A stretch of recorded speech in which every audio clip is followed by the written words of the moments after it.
네, 매주 월요일입니다. 매주 월요일 품격 있게 토론하는 품격 토론입니다. 김영우 전 의원 나오셨습니다. 네, 안녕하세요. 신경민 전 의원 나오셨습니다. 네, 안녕하십니까. 네, 오늘 오후 2시로 제가 알고 있는데요. 이재명 대표의 위증교사 혐의 1심 선고가 예정돼 있습니다. 어떻게 전망들 하십니까? 신경민 의원. 그래서 지금 뭐 전국이 그 선고 시간을 기다리면서 조용한 분위기가 좀 있어요. 좀 말싸움도 덜하는 것 같고요. 근데 지금 3년 구형이 검찰로부터 나왔기 때문에 좀 무거운 형이 나올 것 같아요. 일단은 양형을 보면 이 유무죄를 물론 다투겠지만 유무죄는 좀 저는 문제가 별로 되지 않는다고 보고요. 양형이 문제가 될 텐데 지금 현재 양형 기준으로 보면 징역 10월 이상입니다. 네, 그렇게 보면은 굉장히 무거운 형이 나올 가능성을 배제할 수가 없고요.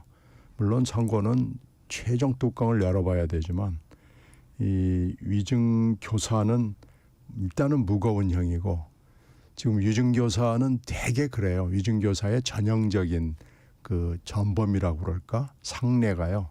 되게 그렇습니다. 나 당신에게 위증하라고 그러는 거 아니야 그러면서 시작합니다.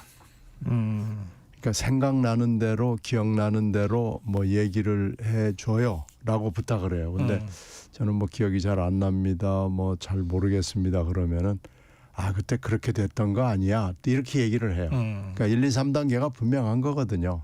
근데 이게 그 녹취를 들어보면은 위증교사의 전형적인 상례를 따라가 있습니다. 그래서 이 유무죄를 다투는 것은 별로 의미가 없어 보이고요. 녹취록에는 위증이라는 단어는 안 나온다 그러더군요. 그러니까 위증해달라는 얘기가 아니라는 톤으로 얘기를 하는 게 꾸준히 나와요. 이게 뭐 거짓말이나 뭘 날 위해서 해달라는 게 아니라는 얘기가 그 30분 녹취에 쭉 나옵니다. 그렇게 따지면은 위증교사의 전형적인 위증교사입니다. 그렇게 보면은 무겁게 나올 것이고 이 재판이 그 대개 위증교사는 위증을 한 사람이 내가 위증을 했어라고 얘기를 하면 재판이 사실은 열릴 것도 별로 없습니다. 대개 한두 번, 3번 정도 열리면 끝나는데 이게 지금 벌써 1년하고도 2달을 넘겼거든요. 이렇게 따지면은 재판 태도가 매우 불량해요. 피고인이. 그렇게 따지면은 가명 요소는 별로 없고 가중 요소는 좀 있다. 이렇게 따져봐야 되고요. 또 전과가 동종 전과가 있느냐 없느냐 뭐 이런 것도 중요한데 그런 점에서는 이재명 피고인이 매우 불리합니다. 보통 제가 위증했습니다 하면 그 사람도 처벌을 받게 되잖아요. 그러니까 지금 징역 6월인가 그렇게 구형이 돼 있으니까요. 근데 이분이 지금 위증을 했다고 하는 분이 처음부터 검찰 수사 단계에서부터 위증을 했다고 시인을 하고 시작했거든요. 그리고 이 증거가 나오게 된 게 검찰이 처음부터 이것을 달려든 게 아니고요. 다른 수사를 하다가 우연히 이게 나와서 그것을 압수수색 영장을 치고해서 별도의 사건으로 분리가 돼서 나온 거기 때문에 사실은 별로 그렇게 논란의 여지는 드뭅니다. 이 언론에서는 그래서 유무죄와 동시에 이 법정 구속 가능성 얘기를 조금 하던데 그건 글쎄요. 어떻게 보세요? 뭐 법정 구속이 만약에 일반인이라면 그리고 그 일반인이 계속해서 이렇게 재판에 방해를 하고 이랬다면은 법정 구속의 가능성이 있죠. 근데 지금 신분인 만큼 네. 법정 구속의 가능성은 저는 뭐 그렇게 높게 생각하지는 않습니다. 중형은 나올 것이나 법정 구속 가능성은 높지 않다. 신경민 의원이 아주 조심스럽지만 여러 가지 법리와 또 그동안의 어떤 판례를 들어서 그렇게 예상을 하셨습니다. 김영우 의원님. 네, 그렇습니다. 우리 신경민 의원님 말씀하신 거하고 대부분 저는 동의를 합니다. 그 법원의 양형 기준을 보면은 위증을 한 사람보다 위증 교사한 사람을 더 엄하게 처벌하는 그런 좀 경향이 있어요. 그리고 그 위증을 했다고 하는 김모 씨의 경우에 검찰에서 구형을 10월 했거든요. 10월 징역형을 했는데 이재명 대표에 대해서는 위증 교사 혐의로 3년형을 구형을 했습니다. 네. 그래서 위증을 교사한 사람에 대해서 더 엄하게 중하게 이제 처벌하는 경향이 있고 또 그 양형 기준에 보면 이제 이 반성을 하지 않는 경우에 더 그 엄하게 또 처벌하는 그런 그 사례가 많단 말이에요. 그런데 이제 이재명 대표는 한 번도 이 문제에 대해서 뭐 인정하고 수긍한 적이 없죠. 그래서 그것도 또 감안이 될 것 같고 그다음에 과거에 또 그 검사 사칭 사건과 관련해서 그 형사 처벌을 한번 받은 전과가 있습니다. 그래서 이것도 상당히 그 양형에 영향을 미치지 않겠나 이런 생각을 합니다. 그래서 오늘 그리고 또 이제 지난해죠 그 영장 심사하는 그 판사도 위증 같은 경우에는 유죄가 인정된다는 취지로 이미 그 의견을 제시한 바가 있어요. 유창훈 판사가 예, 영장 그렇습니다. 기각을 하면서도 그 부분은 인정을 그렇게 했었죠. 얘기했죠. 예, 그래서 오늘 뭐 그 유죄 선고는 거의 확실시되는 게 아닌가 이런 생각이 드네요. 지난번 공직선거법 1심 선고 전후에서 그 더불어민주당과 이재명 대표 지지자들이 사법부를 좀 압박하는 듯한 그런 발언들과 행동들이 나와서 그게 1심 선고에 좋지 않게 작용했다는 판단들을 한 것 같습니다. 그래서 이번 경우에는 장애 집회를 하면서도 사법부에 대한 비판과 비난을 좀 자제하고 또 이재명 대표도 그 발언을 굉장히 조심하는 것 같더라고요. 직접 마이크를 잡지도 않고 그런 일종의 그 사법부에 대한 좀 유화 제스처 뭐 그게 효과는 있을까요? 때는 늦으리 뭐 이런 생각이 좀 드는데요. 이미 때는 늦었습니까? 예, 이게 이제 여태까지 기조가 이재명 대표 본인보다도 뭐 지도부를 포함한 많은 인사들이 정치적인 판결이다, 뭐 미친 정권의 미친 판결이다 이런 얘기를 좀 많이 했어요. 그래서 상당히 그 재판부를 좀 자극한 거는 사실입니다. 근데 이제 여러 가지 낌새를 채고 이번부터는 이제 장외 집회에서 조금 그런 그 수위가 높은 발언은 좀 자제하는 듯하게 보입니다만은 뭐 이미 일주일 정도면 뭐 판결문 이미 다 써 있을 겁니다. 그래서 저는 영향을 주기 어렵다 이렇게 생각합니다. 김민석 최고위원은 어제도 네. 사법살인이라는 단어를 쓰면서 근데 이게 사법부에 대한 뭐는 또 공격은 아니다 이런 설명을 하더라고요. 아니 역할 분담이 좀 있었던 것 같기는 해요. 그래요? 그걸 유심히 보신 분들은 아실 텐데요. 지난 2년 동안에 이재명 대표가 피고인으로서 재판 출정을 뭐 수도 없이 많이 했는데요. 그때마다 이제 언론들이 따라 붙으면서 마이크를 들이댔는데 그때 보면은 단 한 번도 사법부나 재판부를 향해서 무슨 얘기를 한 적이 없습니다. 아하. 한 번도 없습니다. 그리고 지난번에 이제 1심 선고가 선거법 위반이 나왔을 때도 한 번도 재판부에 대해서 얘기한 적이 없습니다. 재판 결과에 대해서 얘기한 적이 없습니다. 이재명 펄펄 살아 있습니다. 이렇게 얘기했지. 재판이나 재판부에 대해서 얘기한 적은 없습니다. 본인의 입을 통해서는요. 그건 이재명 대표가 검찰과 법원의 차이를 너무나 잘 아는 거예요. 그럼 잘 알 거 아니겠어요. 그렇기 때문에 그리고 재판이라는 건 3심제인데다가 또 재판이 이거 하나만 있는 게 아니잖아요. 지금 수도 없이 많은 재판을 지금까지도 해왔고 앞으로도 해야 되기 때문에 절대로 사법부나 재판부에 대해서 아예 거론 자체를 하지 않습니다. 다만 최근에 나온 그 얘기, 대한민국 사법부를 믿는다. 사법부 전체를 비난해서는 안 된다라는 얘기가 사실 거의 유일한 겁니다. 아하. 그러니까 지금 공개 발언이나 연설을 통해서도 안 했고요. 공개 발언이나 연설을 통해서 얘기하는 사람들은 전부 다른 사람들이 얘기를 했는데 그것도 좀 안 했으면 좋겠다라는 메시지를 최근에 보낸 거죠. 그러니까 지금 이렇게 사법부 전체나 재판부를 적으로 돌려서는 안 된다는 것을 이재명 대표는 일찍부터 알고 있고요. 그 역할 분담을 잠시 1심 선고, 선거법 1심 선고가 나온 이후에 한 건데 이제 그것도 별로 도움이 되지 않는다라고 판단을 한 거예요. 그러니까 김민석 최고가 어저께 사법살인이란 말을 해놓고 이 사법살인은 사실은 재판소를 향해서 한 게 아니다라고 부연 설명을 황급하게 하는 이유가 바로 거기에 있는 거고요. 그러나 이미 때는 늦으리라고 지금 김영우 의원께서 말씀을 하셨는데 사실 이미 결정은 나 있을 거예요. 그러니까 크게 영향을 주지는 않고요. 토요일 100만 서명도 크게 영향을 주지 못할 겁니다. 장애 집회도요? 장애 집회 별로 장애 집회 더군다나 숫자가 점점 줄어들고 있잖아요. 토요일 더 줄었습니까? 네, 더 줄었습니다. 그러니까 지난번에 비가 왔을 때보다 지지난주가 비가 왔잖아요. 비가 왔었죠. 네, 그 비가 왔을 지지난주 집회보다 지난주 집회가 더 줄은 걸로 봤을 때는 이게 지금 장애 집회가 별로 열기가 없는 거고요. 그 열기가 없는 이유는 너무나 분명합니다. 이재명 대표의 사법 리스크 때문에 그렇습니다. 그 김인석 최고위원은 사람들이 너무 많이 늘고 있고 그래서 셀 수가 없다고 얘기를 하던데.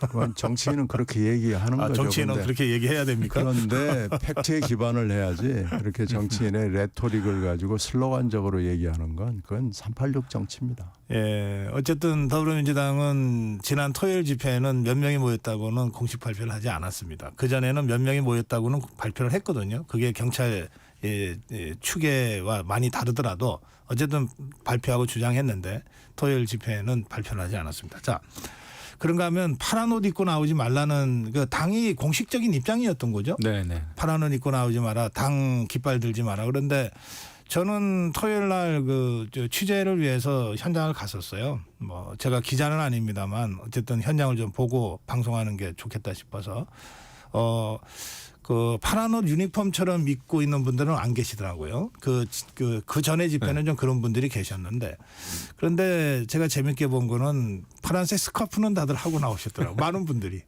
예, 당장 박찬대 원내대표부터 아주 눈에 띄게 파란색 스카프를 이렇게 목도리를 두르고 나왔던데 이렇게까지 하는 이유가 뭘까요? 그러니까 뭐 파란 옷, 스카프 뭐 이런 거는 사실 눈 가리고 아웅이죠. 왜냐하면은 지금 민주당이 장애 집회를 하는 이유가 워낙 분명하고 이재명 대표 사법 리스크와 관련이 안 됐다고 그 누구도 말할 수 없고 그리고 그 현직 의원들조차도 뒤에서는 좀 부담된다라는 얘기를 직접 하고 있고 또 일반 시민들은 사실상 참여하지 않고 있고 그래서 결국은 이제 정치 집회입니다. 그래서 아마 이 본질을 다 알고 있고 알려져 있기 때문에 이것은 뭐 그 목적이 너무 뚜렷하다. 이렇게 하는 이유는 뭐 말 그대로 이재명 대표의 그 사법 리스크가 워낙 크기 때문에 이거를 어떻게 한번 모면 내지는 이거를 피해 가려고 하는 그 정치 집회의 성격을 띠지 않을 수가 없다. 그래서 물론 이제 명분은 김건희 여사 뭐 특검, 뭐 윤석열 대통령에 대한 비판, 윤 정권에 대한 비판 이런 거지만은 결국은 그 사법 리스크라고 하는 이런 것을 그 별도로 생각하기 어렵죠. 그래서 한계가 네. 앞으로도 있다 이런 생각이 듭니다. 신경민 의원님, 야당이 하여튼 일단 사법 리스크를 벗고 뭐 김건희 특검이건 윤석열 특검이건 무슨 특검이든 간에 주장을 해야 된다는 것은 지금 너무 분명해요. 그 메시지를 국민들이 집회 참여를 통해서 보여주고 있는 겁니다. 이걸 읽지 못하는 사람은 대한민국에 없을 거래요. 그 포스트 이재명 이야기가 더불어민주당 안팎에서 조금씩 나오기 시작했다고 보도가 되던데 실제 그렇습니까? 실제 이제 원내에는요. 지난번에 비명 행사로 공천을 한 것이 너무나 분명하잖아요. 그래서 원내에는 이 흐름을 주도할 만한 중간 보스가 눈에 보이지 않습니다. 그건 민주당의 어떻게 보면 한계죠. 근데 원외에는 뭐 차고 넘치죠. 그러니까 이제 원내의 그 움직임 그리고 여론의 움직임 그리고 집회에서 나타나는 흐름 이런 것들을 원내가 얼마나 소화해낼 수 있느냐라는 것이 관전 포인트인데요. 현재로서는 원내 중간 보스가 안 보인다는 것은 사실입니다. 원내는 그렇다. 네, 그러나 이제 모르죠. 지난 주말에 제가 서른 의원 오랜만에 그 발언하는 걸 제가 봤거든요. 원외잖아요. 예, 원외니까. 네. 그러니까 원외는 말씀하신 대로 차고 넘치는 것 같더라고요. 네. 그러니까 이제 그 여론의 흐름, 특히 집회에서 보여주는 국민들의 그 뚜렷한 태도가 있잖아요. 좋다. 지금 윤석열, 김건희 이 정권에 대해서는 뭔가 심판을 해야 될 필요가 있다라는 것은 야권 내지는 중도층에 있는 사람들이 상당 숫자가 공감을 해요. 그런데 사법 리스크가 없는 사람들이 나와서 주도를 해라라는 요구지 않겠어요? 그러니까 이제 오늘 선고가 굉장히 중요합니다. 그런 점에서. 알겠습니다. 그러니까 지금 1심 재판을 이미 받았던 데서 만약에 벌금 정도로 나왔다 그러면은 뭐 가열찬 투쟁이 가능했을 거예요. 근데 그걸 뛰어넘어 버렸잖아요. 그러니까 이 엄청난 실형 선고 앞에서 지금 이재명 대표도 이거 1심일 뿐이다라고 얘기하기가 좀 어렵죠. 지금 그게 굉장히 중요한 관전 포인트입니다. 알겠습니다. 오늘 2시 법원을 좀 지켜보겠습니다. 자, 국민의힘 얘기도 좀 하겠습니다. 이 단계 사태, 당원 게시판 사태요. 제가 조금 전에 송석준 의원하고 대담하면서도 이 문제 가지고서는 조금 좀 질의응답을 좀 왔다 갔다 했는데요. 그러니까 뭐 어떻게 보면 간단한 사건 같아요. 누가 했냐 안 했냐 팩트만 확인하면은 그래서 한동훈 대표나 한동훈 대표 가족 이름으로 지금 뭐 1000건 가까운 글이 올라가 있는데 이게 한동훈 대표가 한 것도 아니고 한동훈 대표 가족이 한 것도 아니다라고 팩트가 확인이 되면 그걸로 이 사안 자체가 아무 의미가 없어지잖아요. 그런데 가족이 어쨌든 직접 했거나 연루됐다고 하면 그때부터는 좀 여러 가지 따져봐야 될 상황들이 이제 생기는 겁니다.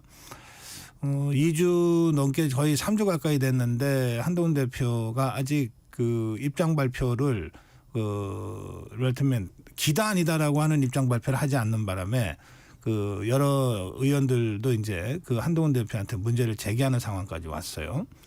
김은혜 의원이 당장 뭐 아니 긴지 아닌지 밝히면 될 일인데 뭐 이런 식으로 해서 한동훈 대표한테 직접 입장 요구하고 나서고 그랬습니다. 자, 김영우 의원 이 문제 좀 정리를 해보실까요? 글쎄 이 문제가 이제 이렇게까지 뭐 커져야 되는 건가라는 의문도 좀 들긴 합니다. 저는 개인적으로 봤을 때 이제 익명이라고 하는 이 게시판이 이렇게 이게 친윤 그 어떤 갈등을 보는 것 같아요 그대로. 그래서 이 본질은 이게 어떤 민주주의나 무슨 뭐 선거나 어떤 가치나 이념의 싸움이 아니라 결국은 윤한 갈등의 연장선상에서 벌어지고 있는 그런 갈등인 것 같습니다. 그리고 한동훈 대표를 반대하는 입장에서는 한동훈 대표가 대표로 있는 한 그것이 이제 못마땅한 것이고요. 그다음에 또 친한계 입장에서는 이것을 가지고 계속 이제 확대하는 거에 대해서 굉장히 좀 못마땅해 하는 것이고 이런 것 같아요. 근데 아마 한동훈 뭐 대표 측근 쪽에서는 결국은 이 문제를 그 형사 고발한 하겠다 이렇게 언론 보도를 보니까 나오더라고요. 그래서 이건 지켜봐야 될 것이고 아마 한동훈 대표는 정치 참 어렵구나 이런 걸 많이 좀 느끼지 않을까 싶습니다. 누가 했는지는 알 수가 없죠. 지금 상태에서는. 지금 상태에서는 그렇습니다. 그래서 이 문제가 이제 어떻게 갈지 모르겠지만 이게 이런 거 아닌가요? 지금 당원 게시판에 한동훈 대표 가족 이름으로 올라온 게시글이 모두 1068개고 전수조사했다고 국민의힘이 밝혔잖아요. 네네. 그러면 국민의힘의 몇몇 사람은 어쨌든 이게 한동훈 대표와 가족이 진짜 한 건지 동명이인인지 아니면 뭐 제3자가 정말 해킹을 한 건지는 팩트 확인을 하고 있다는 뜻이잖아요. 궁금해하죠. 아니 이게 조사 발표를 했으니까 전수조사. 그러니까 몇 사람은 이 봤다는 거 아니겠어요? 그거 알고 있다는 거 아니겠어요? 발표를 안 할 뿐이지. 아니요. 누가 했다는 거를 전수조사한 게 아니라 전체 댓글을 조사했더니 1000개 정도가 한동훈 대표 가족 명의로 돼 있고 뭐 한동훈 대표 명의로 돼 있는 것은 동명이인인데 몇 개가 돼 있다. 뭐 이런 거를 밝힌 거지. 그거 하나하나를 누가 썼는지를 밝힌 건 아니죠. 그거 이 선관위의 지금 조사. 그러니까 선관위의 설명에 따르면 그건 당 차원에서는 얼마든지 그 본인을 확인할 수 있다는 거거든요.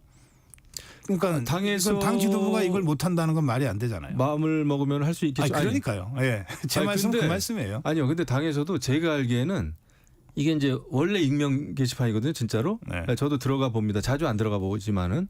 근데 자기 이름, 그러니까 생년월일이나 이런 걸 가지고 등록은 하게 돼 있어요. 하지만은 글을 쓸 때는 내 이름이 밖에 나오는 건 아니죠. 그래서 이제 익명 게시판이라고 하는 건데 네. 그렇기 때문에 당 지도부도 이거를 누가 썼는지를 확인을 못하는 거죠. 그거는 그 어떤 그런 권한은 없는 거죠. 제가 알기엔 그렇습니다. 아 그런가요? 예. 예, 알겠습니다. 예, 저기 신경민 의원님. 글쎄 익명 게시판이 원래 이런 거예요. 익명 게시판에 그 익명을 실명 확인을 하려면은 특단의 조치가 필요합니다. 그러니까 어떤 회사의 경우에 이런 경우가 있잖아요. 회사의 경우에도 그 익명을 실명을 확인하려고 그러면은 회사 가령 소유자나 회장이나 사장이나 이런 임원들이 자기들 마음대로 할 수는 없어요. 물론 하죠. 근데 그게 불법입니다. 그러니까 이거 굉장히 조심해서 해야 되고요. 익명 게시판을 만드는 순간 게시판은 뭐 엉망진창이 되는 걸 각오를 해야 되는 건데요. 지금 돌아가는 상황을 이렇게 쭉 보면 한동훈이라는 이름으로 쓴 건 한동훈이 안 쓴 게 확실한 거 아니겠어요.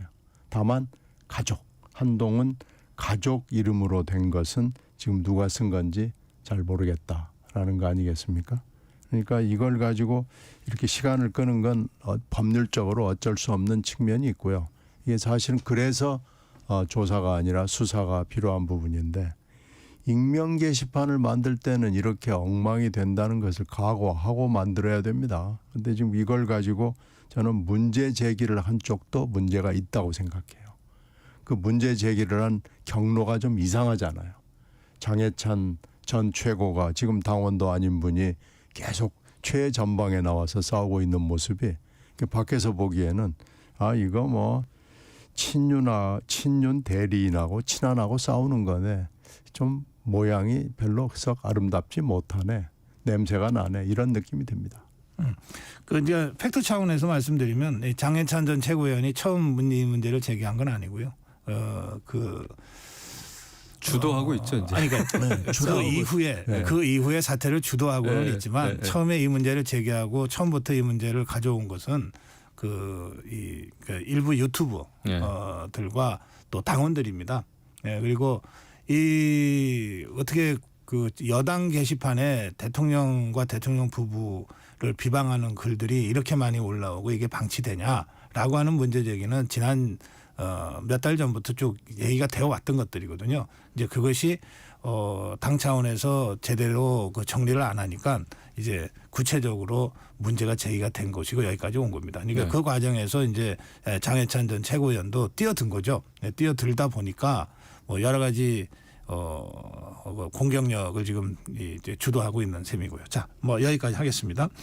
어쨌든 이 문제 그러면 그냥 놔두고 지금 아까 우리 송석준 의원의 주장에 따르면 경찰 수사로 밝혀질 때까지 놔두고 더 이상 이 문제 갖고 논쟁하지 말자 그러던데 그러면 이게 몇 달이 갈지도 모르는데 그리고 문제 제기한 입장에서는 그렇죠. 그 경찰 수사 때까지 기다리라 그런다고 해서 기다리겠어요? 그런데 뭔가 이게 해결은 그렇죠. 해야 되는 거 아닌가요? 그 말씀은 일리가 있어요. 예. 되게 이제 정치를 하는 거하고 어떤 평론이나 언론을 하는 거하고 좀 다른 게 있습니다. 정치를 하면은요, 자기 자신이나 자기 그 가족 또는 자기 진영한테 문제가 되는 그런 이슈가 터져 나왔을 때 그것을 과감하게 처리할 수 있는 것이 이제 진짜 정치인입니다. 근데 지금 한동훈 대표가 하는 걸 보면 지금 그런 문제가 생긴 거 아니에요. 네. 자기 자신과 자기의 가족한테 지금 뭔가 의심이 가는 문제가 제기가 되면은 이거를요 원칙에 따라서 탁 해결해 줘야 됩니다. 그것도 시간을 질질 끌면 안 되고 이건 좀 의심스러운데라는 구석을 남기면 안 되고요. 딱 해결해 줘야 되는데 이걸 지금 별거 아닌 것 같은데 굉장히 오래 끌고 있고 이렇게 해서는 지금까지 한동훈스러움에서 좀 벗어나는 것 같은데 아닌 것 같은데라는 고개가 갸우뚱해지는 느낌들을 일반 국민들이 갖도록 하는 건 맞지 않아요. 진짜 정치인이 되려면 자기 자신의 문제, 자기 가족의 문제가 터졌을 때 딱 끊어줘야 됩니다. 그러니까 그 대통령을 인 사람들도 자기 아들 문제가 생겼을 때 딱 끊어내잖아요. 구속시켜. 수사해. 원칙대로 해. 이렇게 하는 거거든요. 그런 점에서는 한동훈스러움을 회복하는 굉장히 좋은 기회였던 것 같은데 지금 그렇지 못한 모습을 보여주고 있는 게 약간 좀 아쉽습니다. 그렇죠. 일단 한동훈 대표로서는 일종의 그 어떤 정치적인 시험대를 맞이한 건 사실이에요. 이거에 대해서 이제 개운치 않고 이런데 아무튼 전체적인 양상은 굉장히 좀 안타깝다. 뭐 이런 생각이 좀 들긴 합니다. 예. 명태균 씨 얘기도 좀 해야 되겠습니다. 이 좀 뭐 조은희 의원 얘기가 나오고 뭐 전혀 소설이다 이러고 하는 바로 반박이 나왔습니다만 오세훈 시장 얘기도 나오고 뭐 홍준표 시장 얘기도 나오고 그렇습니다. 예, 김영우 의원. 저는 그 명태균이라고 하는 사람한테 너무나 많은 정치인들이 휘둘린 것 자체가 참으로 부끄러운 일이다 생각이 듭니다. 아무리 생각해도 정말 내로라 하는 정치인들이고 이런데 그 명태균 씨가 그 정도로 그래 신뢰할 만한 거였는지 그게 좀 저는 제가 한 번도 이제 만나보질 못해가지고 좀 의심스럽긴 한데 아무튼 이 정치권 언저리에서 명태균 씨가 여러 가지 그 여론조사를 수단도 아니죠 미끼로 해가지고 접근을 했던 것 같아요. 그래서 결국 뭐 김정인 위원장이나 이준석 당대표까지도 이제 가깝게 지냈고 어떻게 그렇게 시작된 것이 많은 정치인에게 또 영향을 이렇게 주지 않았나 싶은데 그거에 대한 어떤 위법성 같은 거는 이제 그거야말로 경찰 수사를 통해서 검찰 수사를 통해서 밝혀질 일이고요. 이런 일이 생겼다는 거는 저는 굉장히 우리 당으로서도 그렇고 굉장히 창피한 일이 아닌가 이런 생각이 듭니다. 신경민 의원님. 지금 거론되는 사람들 보면은 완전히 허위의 사실은 아닌 것 같아요. 그 뭐 100% 맞다는 건 아니지만 팩트를 이렇게 쭉 정리하다 보면 뭔가 진실하고는 맞닿아 있는 팩트들이 나와 있는 것 같아요. 그래서 김종인, 이준석, 오세훈, 홍준표 뭐 이런 분들은 다 지금 끊어내려고 그러지만은 끊어내기 힘든 팩트들이 존재하고 있다. 그래서 이 지금 뭐 공천 개입 문제, 뭐 국정 개입 문제가 물론 핵심이죠. 여론 조작에 바탕을 둔 것도 지금 핵심이긴 한데 이분들한테 말하자면 국힘을 대표하는 인물들에 대한 이런 팩트들, 영향력 그리고 교류 이런 것들은 팩트인 것이 뭐 지금 자꾸 그런 사실들이 드러나기 때문에 이걸 부인하기는 매우 어렵고요. 조은희 의원 건도 보면은 그때요. 5인 경선이라는 걸 보면서 사람들이 다 고개를 갸우뚱했습니다. 이게 여야의 총선이나 뭐 무슨 지방선거가 있으면 5인 경선이 드물지만 가끔 있어요. 근데 5인 경선할 때는 반드시 그중에 하위권에 속했던 사람들의 입김이 들어가 있습니다. 근데 그때 5인 경선이었어요. 근데 그때 5인 경선을 하고 갑자기 조은희 후보가 공천이 됐어요. 근데 지금 지금 나오는 팩트를 이렇게 보면은 조은희를 위한 경선이었나라는 느낌을 주는 거예요. 네, 그렇게 따지고 보면은 명태균 씨 얘기가 이거 수사를 하지 않으면 해결되지 일단 않겠구나라는 거기까지 생각이 하겠습니다. 듭니다. 예, 조은희 의원 측은 뭐 소설이다. 전혀 터무니없는 얘기다라고 하는 반응입니다. 일단 여기까지 하고 잠깐 쉬었다 다시 오겠습니다. 품격 토론 김영우 전 의원, 신경민 전 의원과 함께하고 있습니다. 예, KBS 라디오 전격 시사와 함께하고 계십니다. 예, 제가 조금 전에 품격 토론 진행하면서 제가 워낙 토론에 좀 몰입이 돼서 그랬는지 순서 시간을 깜빡했습니다. 품격 토론은 그 8시 28분 30초까지 하고 이제 마무리를 했어야 되는데 제가 계속 되는 줄 알고 그래서 제가 정말 죄송하게 됐습니다. 김영우 전 의원, 신경민 전 의원과 그동안 해온 품격 토론이 오늘 마지막 시간이어가지고 이 두 분한테 마무리 인사 말씀도 꼭 준비를 좀 해달라고 했는데 준비하신 마무리 인사 말씀까지 제가 여러분께 전해드리질 못했습니다. 두 분 나가실 때 제가 죄송하다는 말씀을 제가 드렸습니다. 그동안